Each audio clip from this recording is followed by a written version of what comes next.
Grabe, ito pala yung feeling na gigising ka sa umaga na ito yung view mo. So hello guys, it's me again with Abby and Vince. Ang nag-iisang ang pinakagalang anak. Wala namang iba, 'di ba? Ito na nga pala yung unang araw ng pagdating namin dito sa Manali. At hindi ko nga akalain na napakalayo pala nung napiling hotel ni Abby. Kasi 'di ba as a tourist, madalas ang mga pinipili natin yung mga malalapit sa bayan, ganyan, yung mga puntahan.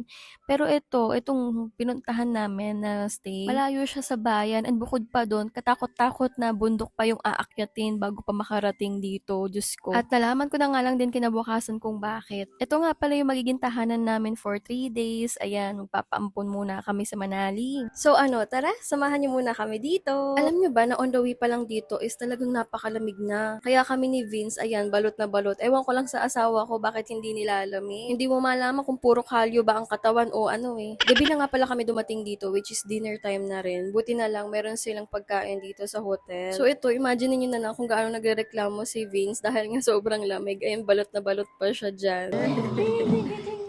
Ika na tayo para matulog na tayo. Exit time so we can sleep. Oh, sige, yung standing din now. So kinaumagahan nga is wala nga nag-expect ni isa sa amin na ito pala yung magiging view namin sa balcony. Nasa personal nga, isakala mo para kanila lamon ng Himalayas sa sobrang lapit. Dahil, ewan ko lang kung OA ako dahil first time ko makakita nito. Pero jaw-dropping talaga siya pagka nakita mo sa personal mga Sa labas nga pala ng hotel namin is ito yung view, which is may mga residential lots. At pagkatapos ko nga magmuni-muni dyan is bumisita nga ako dito sa kwarto ng aking parents. Ayan, kita mo kitang-kita din sa kanila yung view. At ito pa nga yung aking tatay, ay naka-short pa siya. Akala mo talaga nasa Pilipinas lang eh, no? Pero ginaw na yan. Ang labig naka-short pa ako.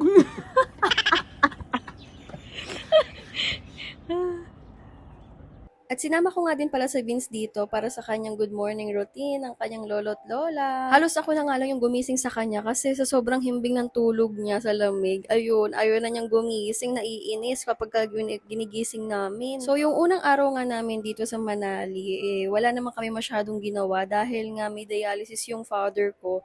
Plus, nagkaroon pa ng sakit ang aking ina, kaya kailangan namin bumili ng gamot sa pharmacy. Nung mga oras na to is nagkaroon nga siya ng diarrhea. Kaya imbis gumala nga kami dahil meron nga kaming schedule for today, mas pinili na nga lang namin magpahinga and magstay muna for a while. Actually, hindi naman kami nanghihinayang dun sa mga na-miss namin na places kasi kahit nasa hotel nga lang kami is masaya na kami dahil nga dun sa view na nakikita namin dito. Parang gusto mo lang i-cherish yung lamig kasi nga sobrang init nung summer dito sa India. Lalo na nga sa lugar namin sa indoor kung saan kami nakatira. Kung hahanapin nyo siya sa mapa, nasa middle part kami ng India. At sa totoo lang mga mi, kapag summer dito, sobrang dry talaga ng weather bukod sa mainit. So nakakapaso yung init niya mi. So ito na nga, nahatid na namin yung father ko dito sa dialysis center. Actually, 45 minutes away to from our hotel. Yung tipong bumaba pa talaga kami ng bundok para lang dito. Kaya kung mapapansin nyo, wala kayong makikitang mga nagyayelong bundok. Kasi nga nasa baba na to ng Manali. At another town na ulit siya. Dito lang kami nakakita kasi ng mga pinaka-nearest na dialysis center na tinanggap nga yung father ko.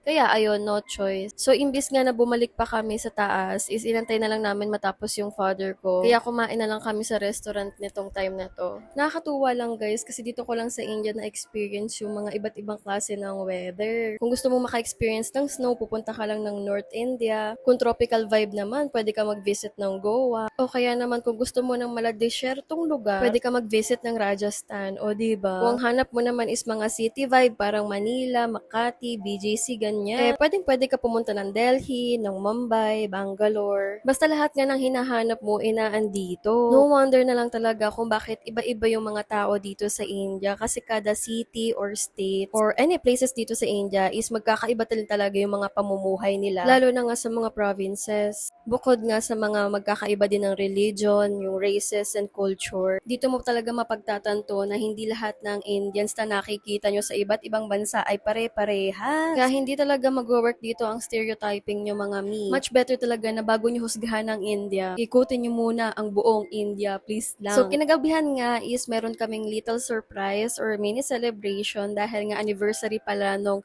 brother-in-law ko and yung sister-in-law ko, ayan. Yes. Happy birthday. Happy birthday. I don't know what to sing in happy anniversary. Happy anniversary to you. Ah,